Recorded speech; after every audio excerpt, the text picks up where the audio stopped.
This is the agenda. It's fairly packed. You know, what makes a hobby a business? Who's your customer? These are all facets of starting business, no matter what area you're really in. But we're going to cover all of these points today. First of all, the IRS has a definition of what makes a hobby a business. There's a number of points that they cover. When you get these slides, you'll have this link. So go to this page. But one of the main points of what makes it a business versus a hobby is you have the intent of making a profit from whatever you're doing. So you're conducting yourself in a business-like manner. You're keeping accurate books and records. This is particularly helpful to you at tax time. And we're going to give you some tips. I'm going to give you some tips on how to keep your records straight throughout the year. You put time and effort into the activity to show that you intend to make it profitable. And it becomes part of your income and helps support your livelihood. So can you make a profit with what you're doing? We've got tools that you can identify how much do you need to sell your product at in order to make a profit. What is it sustainable as a business? Do you have enough customers that are willing to buy your product or service that will make that business continue on? Will you do anything to be successful? And by that I mean you have, I'm assuming you've got your days or nights pretty well booked already with or several jobs. Do you have the time and effort and energy to essentially start another full-time job? Because it does take a lot of money or time, devotion on your part to start a new business. So you really need to sit back and assess, does my family or my significant others support me going off and doing this? Because it is a significant commitment from you. If you have a food, or if you're thinking about doing a food business, two places I would direct you for human foods. The Virginia Farmers Market Association every year does an online conference. The first day of the conference is Virginia Department of Health and the Virginia Department of Agriculture and Consumer Services. Those two bodies govern everything food in Virginia. So whether or not you can make that product at home and sell it, what the labeling requirements are, is it a product that you need to hire a commercial kitchen, meaning you're going to rent space in places like the Culpeper Center in Rapidan to make that food and then sell it as a caterer or in, outside of your home. So I encourage people, all of my clients that I meet with that are thinking about starting a food business, I give them this link and I say, watch this, because these are the governing bodies. These are the experts that are telling you what you have to do in order to sell food. And one thing that people don't really realize is that pet treats are also regulated. You can't just cook up, dog biscuits in your kitchen and go out and sell them. You need to be licensed in order to do that. So the links are there for those important pieces of information. And if you're thinking about a food truck, the Culpeper Center has a great online tutorial how to start a food truck business. It's online and it's virtual and it's available whenever, but it kind of starts the first of each month. So you go in and you sign up for the next month that it's available. And it's a series of how you set up a food truck business in Virginia. So that is a really helpful tool as well. For all businesses, you want to make sure that you have a viable product base and customer base. So I've met with people, for example, that they're ready to buy a food truck. They've got baked goods that they know everybody's going to buy. But guess what? Nobody outside of their family has ever tasted their products. So the first step is really identifying who your customer is and who's going to buy your product. For that particular person, I volunteered 2 business meetings that I had going on one week that would be taste testers for her product. And I had her put together a Google survey with a QR code that took everybody who was tasting her food to that Google form and giving her honest feedback about how her food tasted.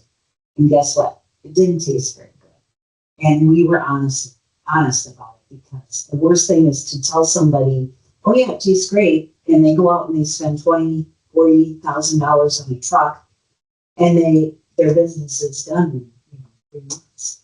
So make sure that, if you're making a product, you've got a new service that you want to launch to the marketplace, talk to people about it. People are really interested in giving their opinion. If you have a family like mine, I've given you an honest opinion about what they think.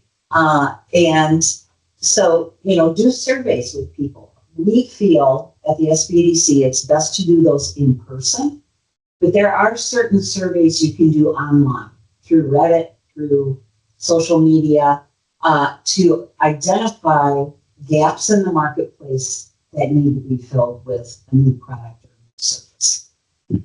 Also identify who your competition is. For example, the market that I'm in, there are lots and lots of people that are making products and trying to sell it to the product or to the public.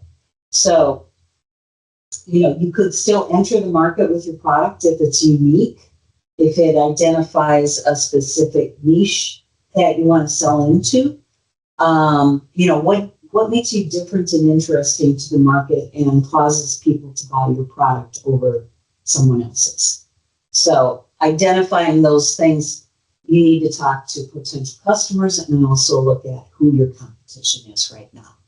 So we want you to do this homework before you invest any money, before you register your business or anything like that. And your idea may evolve from, I think I'm going to go out and sell jewelry, and then it evolves to, I'm actually going to make leather purses. That's seen in the marketplace for that. Product test sites. You guys are in Central Virginia, so a great place to test product is farmers markets. There are many around. Some of them get booked up pretty quickly. As I mentioned, community meetings. I used the Small Business Council meeting at the chamber for testing this person's products. You may be involved in a community meeting that you can bring your product to and ask people for their opinion. Creating your own focus group. The great thing about focus groups is that people will start feeding ideas off of each other that can generate some new ideas that you never thought of, and also product add-ons that you haven't thought of either. So if you guys are in Culpeper, our fiscal sponsor, the SBDC's fiscal sponsor in Charlottesville, is Community Investment Collective. And they have a great program called Launchpad. It's right on their website, where you can participate in one of the 3 markets in Charlottesville. There's the X Park Market, there is the Seaville City Market, and there's a new market in Penn Park, all extremely well attended. What I suggest to my clients is bring a postcard with a QR code that takes people to a Google form, a Google survey, to get feedback on your product. So you're not only there selling your product, but you're also interacting with the public, asking for their opinion on what you're trying to offer. This program forgives, I think it's the registration fee. It's either the booth fee or the registration fee. So it's a little bit less cost. And you can do it just for 1 weekend rather than committing to the whole season. So it's a really great program. And that's right on cicbill.org if you want to check that out.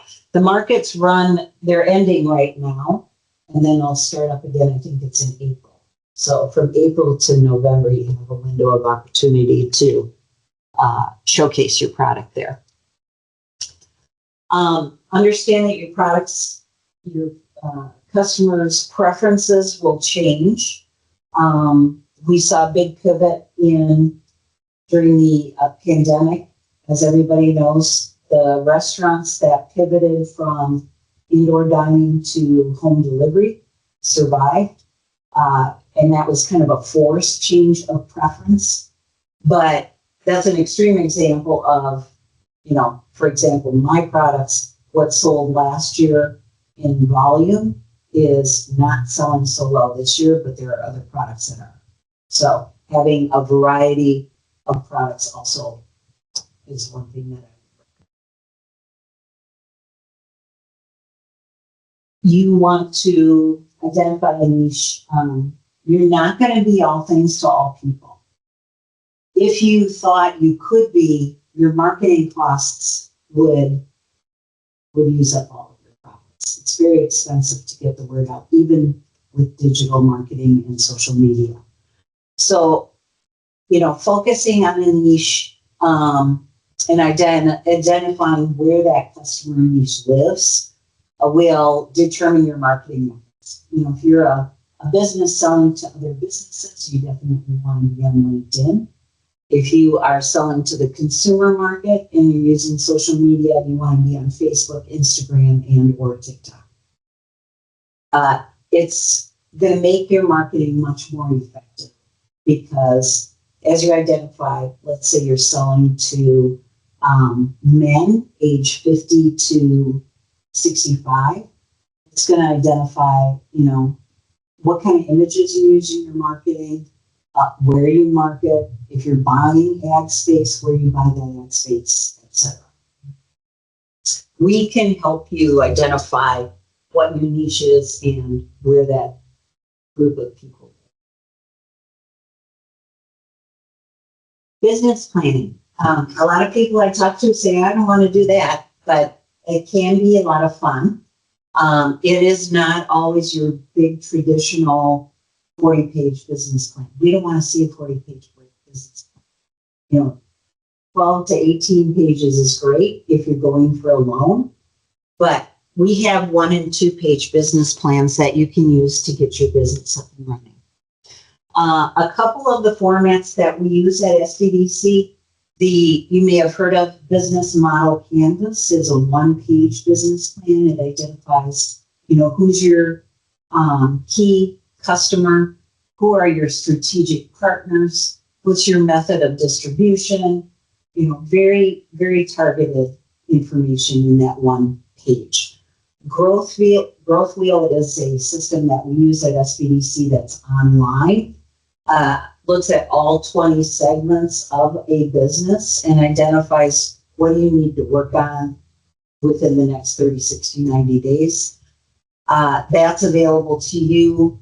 I would set you up with Growth Wheel and you can actually use it on your own. The Entrepreneur Operating System is what I use in my business, and I'm going to go over that a little bit more in depth. The traditional business plan, which I mentioned, is really used if you're going for a grant or a loan. So I would put that on the back burner until you get to that point. And with all of these, you need to do financial projections and assumptions because, you want to make sure that you're making a profit. So we're going to go over those financial documents as well. This is it's called the Vision Traction Organizer, and it comes from a business planning system called the Entrepreneur Operating System. It was developed by a group of people about 20 years ago, I think. And the purpose of the whole system is to make sure all of their employees have the same vision as the business founders. The worst thing is to go out on a sales call and the salesperson is telling the customer, oh yeah, we can do that. And it's totally off the mark as far as your mission. So that was the purpose of this, but these 2 pages are used by organizations and businesses in slightly a different manner. And so I'll tell you how I use it. This is the first page. And it very quickly looks at, what are the core values of the business? What's the core focus? So for me, the core values, I want to make a long lasting product. I'm not going to buy products and sell them under my brand. Everything that I make is handmade. The brand messaging is that it is fun, it's unique, and it's memorable. So those are my values.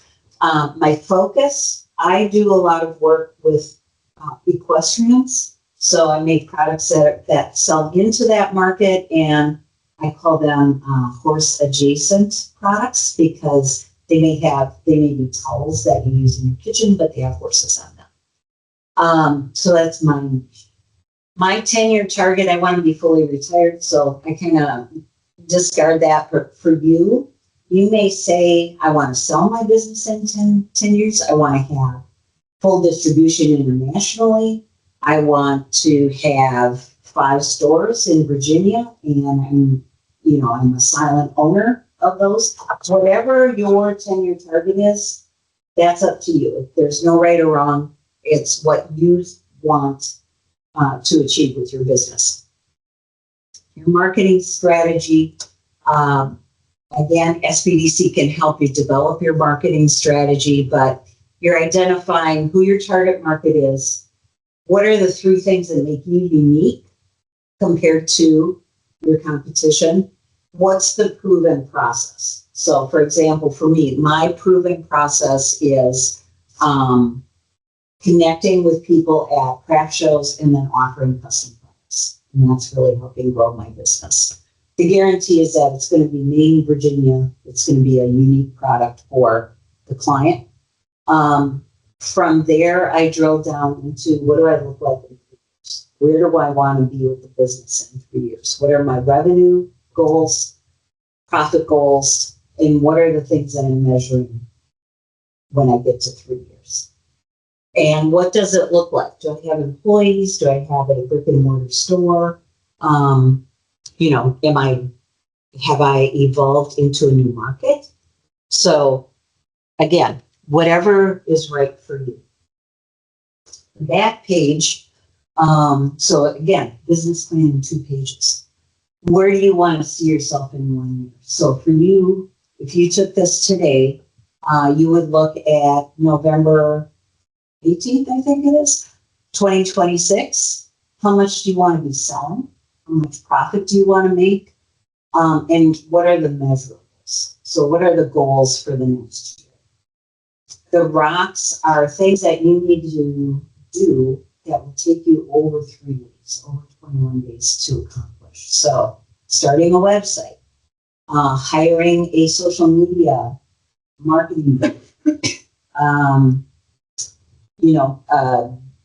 establishing a production area. Those could all be rocks. It takes you more than 3 weeks to do. The issues lists are, if you're just starting out, one of the issues is how do I get my name out there? So again, this is for you to use. I set my 1 year plan usually around this time of the year. I've been using this for 3 years now. I will tell you, since I've used this, I have exceeded my revenue goals every year. So this year, my goal was a 69% increase over last year, and I've already hit it.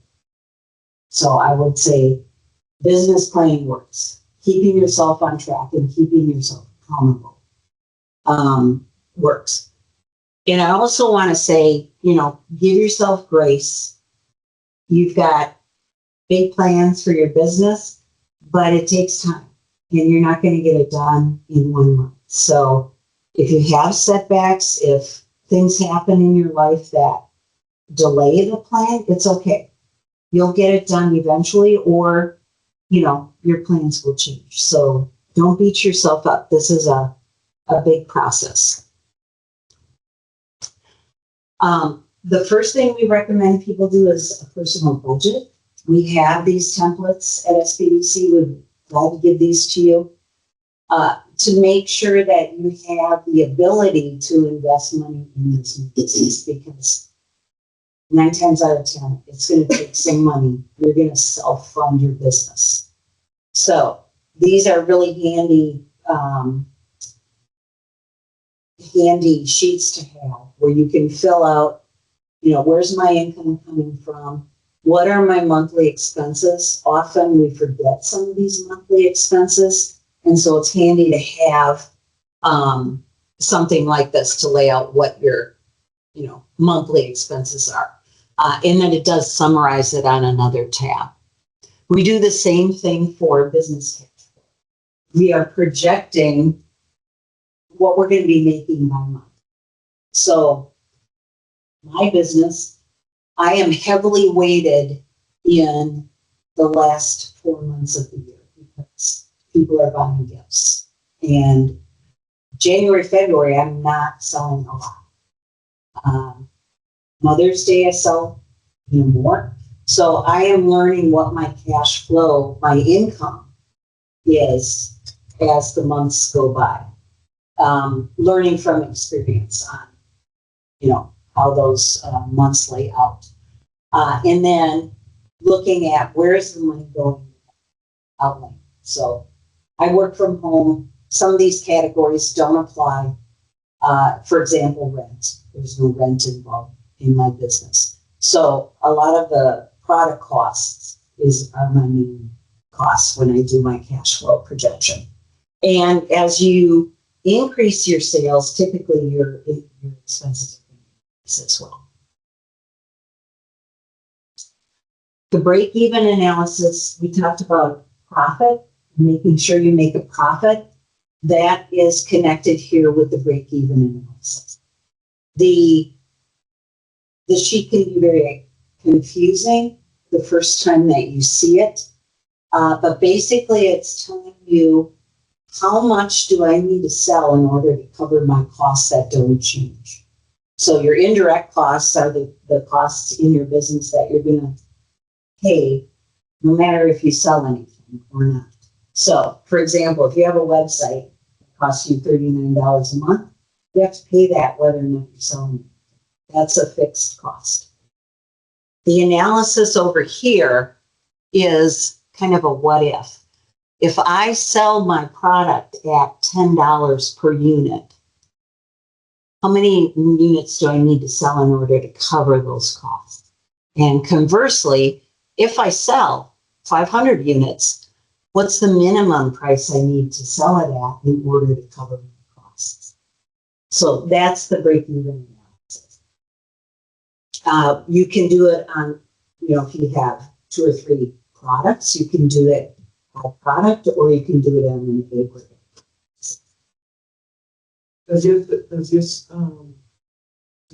Does your company supply services for that, like helping us come up with that plan, like kind of really dig deep into these worksheets? Yeah.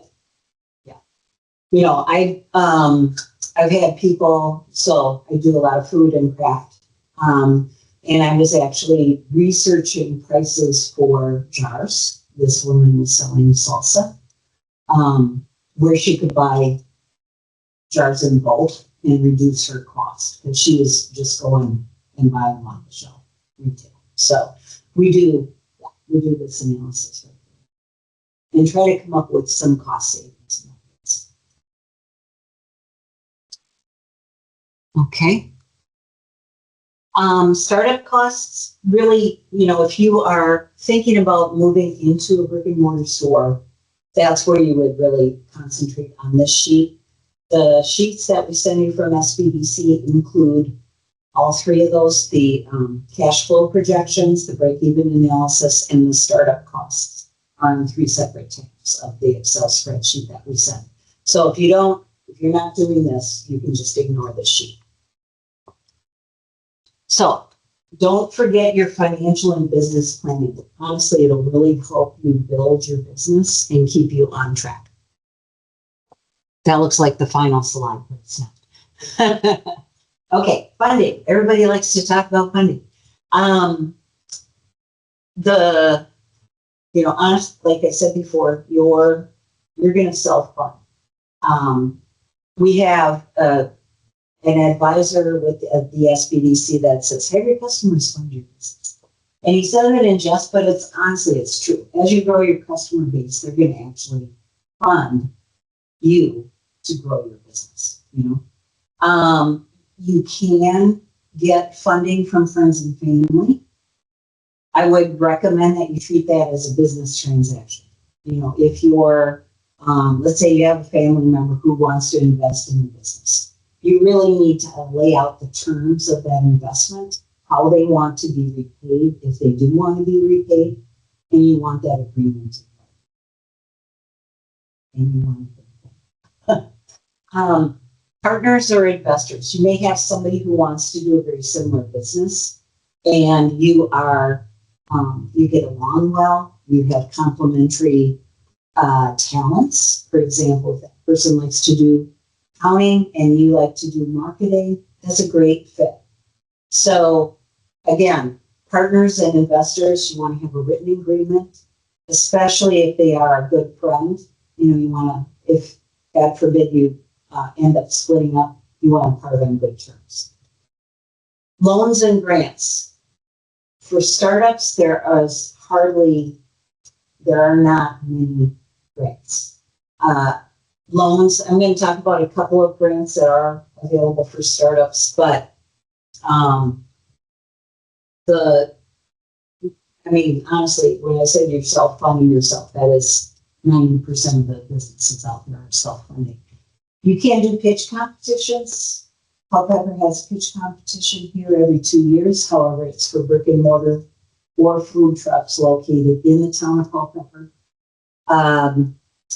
There are loans available. So the Community Investment Collaborative will loan money to startups. You need a solid business plan. That's where the SBDC comes in to help you, right? Review and critique your business plan. And also People Inc. covers Culpeper, and you can do a startup loan through them. I would caution you to think about borrowing money to invest in a brand new business venture. So make sure that you talk with an SBDC advisor about that if you're considering it. Two of the grants that are available for makers, Etsy has the Etsy Uplift Fund, and then a portal that you may have heard of is called Fair. It's a place where you can buy product wholesale and you can also sell your product retail. They have a small business grant program where you can use $5,000 of that grant money to purchase product on Fair. So it's not a cash award. You can purchase product through Fair with that award. Both of these are currently closed. When you're looking at grants, you definitely want to apply in the window that they offer for applications, and only if you're a good fit for the grant. Hello Alice, I would highly recommend that you all subscribe to their newsletter if you're, continuing to think of growing your business. They not only will announce grants that are available for all businesses, but they also have a lot of really great business tips in their newsletter. Some of the grants that they've communicated, in addition to the Etsy grant and the Fair grant, is the last one there, Progressive Driving Small Business Forward. So I have recommended applying for that for people that have clients that I have that, they're looking for a commercial vehicle, a food truck, a short haul truck, lots of things like that. So, but Hello Alice is a great resource for your small business. marketing. And again, this is a lot of information that we're kind of dumping into one presentation. SBDC has presentations on a lot of these categories in marketing. So if you go to the Virginia SBDC website, you can see that we've got webinars on things from QuickBooks to government contracting to marketing. We do a lot of startup business classes as well. I'm going to talk a little bit more in depth about the top 4 listed here. Strategic partnerships I mentioned previously. So maybe not partnering for a business, but partnering for selling a product or service. I would look at other small businesses that you could develop partnerships with. And a note on that, if you are, as you start launching your business, don't be afraid to talk to your competitors and other small businesses. Most people that I've talked to have been very willing to share information. I'm always asking other makers, what kind of shows have you been to and where have you sold a lot of products? And they'll share with you where they've had great luck selling their products. So I'm always, and then I go check it out online to see what I can find for that particular show. Advertising and sponsorships can get to be very expensive. So I would say, maybe put that on the back burner for when your sales have grown to the point where you can support that kind of marketing effort. For example, I had a horse hunt club, ask me, if I wanted to sell product into their group, then I needed to buy a sponsorship, which was $250. And for me, I'm very small. That's pretty steep for me. So, but we'll talk about the somewhat less costly marketing efforts. But first, why do you want to have an online presence if you think you're only going to be selling in person? Well, number one, it builds credibility and trust with your customer. If they can find you online, that kind of adds to they will say, well, yeah, they're a viable business. They have a website or they have a social media page. It gives them an avenue to contact you and follow up. I've met people at craft shows that later on say, hey, you still have this bag that you were going to buy. So you can reach a broader audience. I had my first customer from Australia this year through Etsy, which and they never would have come to one of my craft shows. So that was really fun. And to let people know where you will be in person. So if you're going to be in Culpeper for a specific show or for an event, you want to make sure that they can see you when you're there.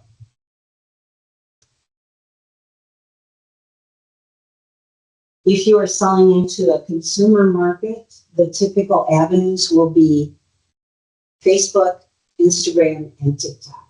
All of those have business account status. So do not use your personal account to market your business. If you're on Facebook, you if personal account to start a business account. The nice thing about Facebook and Instagram is you can schedule posts through Meta for both platforms at the same time. So it saves you a little bit of time. You want to be consistent in your posting. The days of you have to post daily, those are gone. If you have the bandwidth to post weekly, post weekly. And make sure you have a post every week, which you can schedule. And you want to vary the content. So if you're announcing events, if you're showing people how to do things, if you want to inspire people or showcase a client that you served and who's really happy with what you gave them.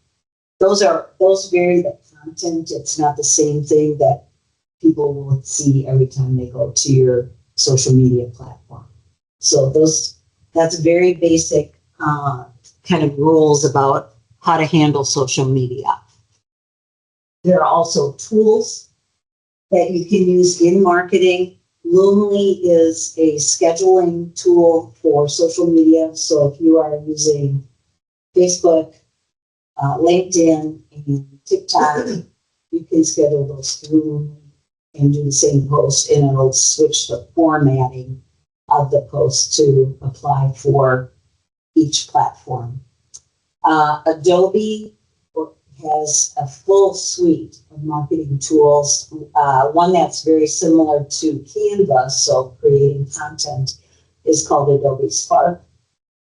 MailChimp and Constant Contact are email newsletter platforms that are well known. There are others, but they are very useful tools. I did go to a conference, a woman who does the CSAs, so she's got 2 acres and she sells the fruits and vegetables to a group of people. I can't remember CSAs, but she does all of her marketing, her main marketing tools. She uses social media to build her newsletter list. So those are 2 tools. And then everybody knows Canva. That is a very great tool for creating presentations, creating newsletters, creating posts, all kinds of things. All of these tools now have AI built into them. And AI is very useful in generating ideas and kind of a template of what you want to use. But I encourage you always tailor it to your voice and your brand. So those are some real basic tools. And we're going to have a Canva webinar in February through the SBDC. So if you don't know a lot about Canva, please join us for that. I heard a statistic one time that 10 times more people will go to your Google profile or go to your website. So you definitely want to make sure that you have a Google profile. It's this little, when you Google something and this little picture shows up, that's a Google profile. Used to be called Google Maps. If you are a home-based business, you can still do a Google business profile without having your home address on the listing. It's more difficult to do, but you can do it. So I would encourage you to consider doing a Google business profile. Branding. This is my brand. I have a story behind the brand. I have a story about the horse. But you want to be consistent. This took me a pretty long time to put together, what do I want my logo to be? What font do I want to use for my name? But now I use it throughout. So I have a banner for my booth. I have hats. I have product tags. I have stickers, postcards, and a business card, all the same brand.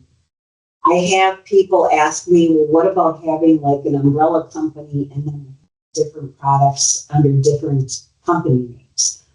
My advice is all of that takes a lot of work. Focus on 1 or 2 things up front and get that built out. And then you can kind of evolve from there if you want to do some kind of umbrella LLC. But really, this is going to take a lot of time. And there are people that help you on branding. We've got SBDC advisors that can help, but we also have a list of service providers. If you say, I don't want to deal with this, I just want to have somebody else do it, we have recommendations for you. And of course, those people have charge for their services. So if you're thinking about the craft or food market, and you want to sell in person, I have spent lots of time searching online, and these are the main sites that I go to find out what festivals and shows are coming up. And I probably shouldn't do this, but I'll tell you that The first two up there, one of those you have to pay. So you click on, let's say you're interested in a festival, you click on it, and it'll say you have to subscribe in order for us to give you the full information. Well, I just look at the list, I see where the festival is going to be, and then I go to, I Google that particular festival and find out how to this festival without paying the fee. Because as a small business, all those fees add up. So you don't want to pay those if you don't have to. The fourth one down, Eventini. There are events that you have to register through Eventini for a nominal fee. So that one is a little bit different from these others. The Northern Virginia shows lots of traffic, very expensive to go to. The two organizations that kind of distribute all of the registrations for those shows up there is Chick Events DC and Urban Market. So if you're interested, and when you're looking at craft shows or holiday markets to participate in, keep in mind the drive time.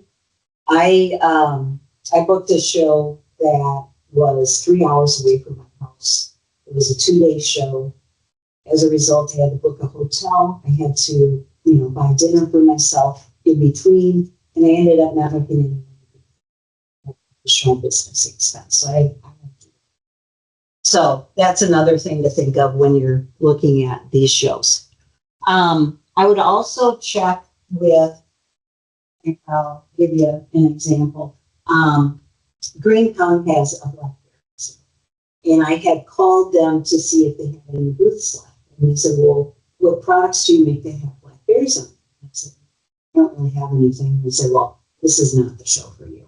So you do want to make sure that the products that you're offering tailor to the show that you're participating in.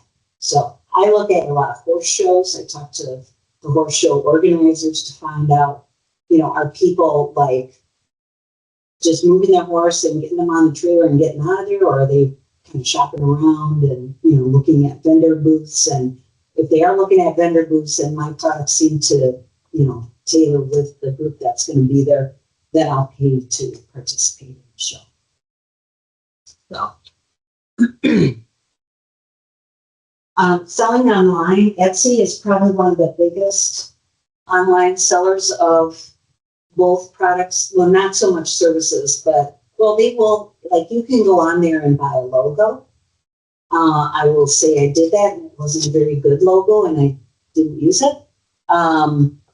But essentially, you're going to pay about 10% of your selling price to Etsy for being on their platform. And for me, compared to the other sites that I could use, it's worth it. I have built some traction on that site, so I'm going to continue to sell online on Etsy. Fair and Mabel are very similar. They're both platforms where you can buy wholesale and sell retail. But as you can see, the price is pretty steep. So a 15% commission plus some additional fees for Fair, and then Mabel is a one-time setup fee of $500 and then $450 every year. So really expensive. Shopify is one of the platforms you can use to establish your own website and do e-commerce, meaning you take orders online and ship those orders to customers, around the world. If you're looking at food, selling food online has a whole different set of rules than selling in state. So if you're thinking about doing that, please check with the SBDC first before you do that, or the Carter Center. Google has their own shopping network now. It's under a totally different algorithm, but you can list products there to sell, and Amazon has been selling for people. I'm not going to go into them. They're very big. So, and lots of competition once you get on there. So those are some bigger options for selling online. Think about too, if you have a product that could be tailored to the business market. And I'll give you another example. I was at a show that was geared toward horse people, and a woman came up to me. She sells insurance for large farm properties, and she wanted to have a custom gift for her clients for the holiday season. And she asked me, I make these helmet bags that people put their riding helmets in. She asked me if I could do something customizable for her to sell or to give to her clients. Well, Spoon Flower is an online fabric manufacturer. You can upload any design into Spoon Flower and have it manufactured in 24 different types of fabric. I could take her logo and I could produce a product through Spoon Flower and make her, she was looking at like 50 helmet bags. So when you look at something like that, the opportunity could expand your market for your products. So just keep that in mind too. If your initial target is consumer, the business end of that might be something for you to look at as well.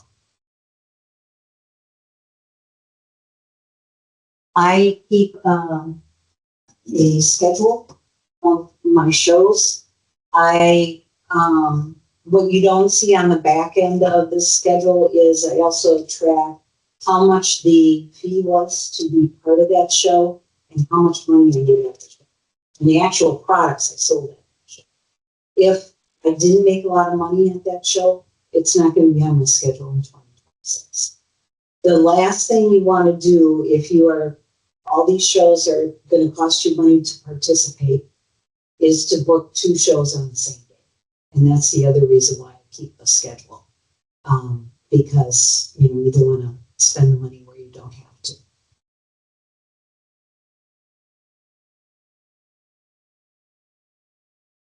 I'm going to go through the formal steps of forming a business in Virginia.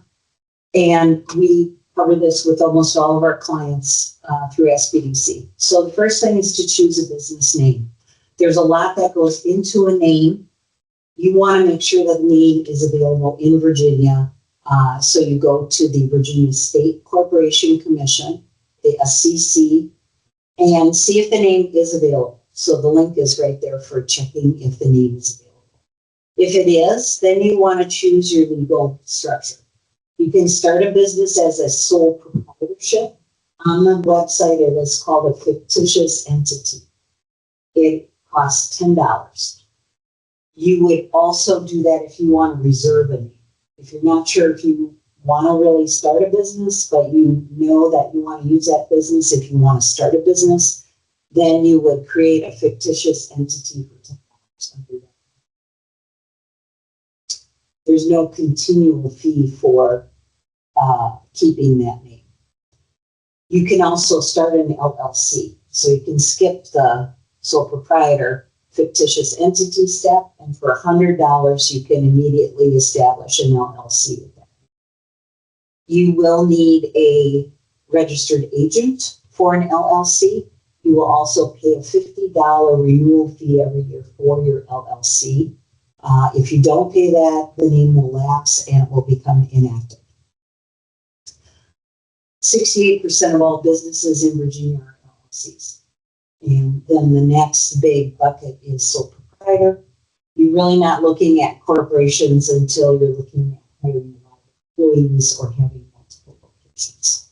So, and we can help you through these steps, but everything now is online. So it's really easy to do. And I actually just called the SEC this morning. They answer the phone and they're very, very nice people. If you are an LLC, you need a federal employer identification number, whether or not you have employees. This is free. If you Google EIN, you're going to get these sponsored ads at the top. And if you happen to click on one, it's going to look like you are actually looking at a government page. But when you get down to the very end of the form, will say, you need $120 for your EIN. Get out of there, close that window, and go to IRS.gov. It's free, it's quick. You'll have your number very quickly if you go directly to the IRS. The fourth step listed here, many businesses don't do this, and it can become a problem if you don't do this when you register your business or start this selling process. If you're selling a product, you will collect sales tax from your consumer and transfer it to the state. So you're not actually paying sales tax, it's called a pass-through. So you're collecting it from your consumer and giving it to the state. You register with the Virginia Department of Taxation. Once you do that, every month you have to go in and report your sales. If your sales are zero, go in and report it by the 20th of the month. If you don't report it, you will pay $10 penalty every month that you don't report. And I'm guilty. Also, if you, for example, I do cash, I do credit cards, I do some other payment methods. On my cash sales, I don't add the sales tax for that, but I pay sales tax on it. So whether or not you charge your customer sales tax, you're still liable to the state, if that makes sense. You don't pay tax on services. So if you have a massage or you're doing massage and you're charging $100 for the massage, there's no sales tax on it. But if you sell massage oil for $20 in that same visit, you owe sales tax on $20. Registering with the Virginia Employment Commission, you don't need to do this until you've decided you're going to have employees. I will caution you that there are clear lines on the IRS website about what defines an employee and what defines a contractor. You want to take a look at that. We can talk with you about that and show you where that link is. But you definitely, if somebody is an employee, you need to pay employment taxes. So for example, if you're telling them you need to be here at 8 o'clock, you're going to be here until 4 o'clock, and you're going to be selling out of my food truck, that's an employee. Because you're directing where and when they're going to work. Applying for a local business license. So you all are here in Culpeper. We have a really nice booklet, registering your business in Culpeper. And then the town also has a really nice booklet about the different forms you need to fill out if you have a business in town. If you are in the county of Culpeper, you do not need a business license, but you do need to register your business. And if you, when you register your business, you're also going to fill out a form that's called Business Personal Property Taxation Form. That's all in this booklet. If you want that booklet, I'm happy to send it to you. That outlines, all of the steps that we're going through, and also includes the forms that you need for the county. The town, there's, food and beverage tax if you're selling food. There's also a special use permit if you want to park your food truck on a public roadway. So food, there's a little bit more involved in that. And also you need to be permitted, your food truck has to be permitted by the Virginia Department of Health. So all of that takes time, needs to be accounted for, like when you schedule your business opening. And for all of our clients, we recommend that you obtain business insurance. That protects you, it protects the products or services that you sell. It shouldn't cost you a whole lot of money. I went to my home and auto insurance company first, and they quoted me a very good deal for business coverage. So it's a separate policy for my home and auto insurance. And if you have full or part-time employees, you need to purchase and maintain workers' comp insurance. You should open a business checking account. That is to help you with your accounting process, keeping your business expenses separate from your personal expenses. If your business checking, I would just go to a local bank, whoever you work well with. Hopefully they also have a debit card or credit card at no fee for you. If not, through Hello Alice, MasterCard has a zero fee business credit card that you can get. So don't pay a fee for your business credit card. Under Hello Alice? Yeah, you can go to Hello Alice and then just Google MasterCard, free business credit cards, and it should come up. So, reporting your income and expenses, I meant to include the links for the quarterly payments there. But typically for sole proprietorship and for an LLC, you're going to report your income on your own personal taxes. You're not going to report business taxes per se. You use Schedule C on your personal income tax. If you're using TurboTax or a similar online platform, will ask you, do you have a business, personal business? And then will bring you to, tracking what's your mileage, you want to track your mileage, what are your expenses, and what's your revenue. And quarterly payments are geared toward, if you owe a certain amount of tax, you need to start paying that tax quarterly. I apologize, I didn't put it in here, but we can send you the links when Winona sends out the follow-up.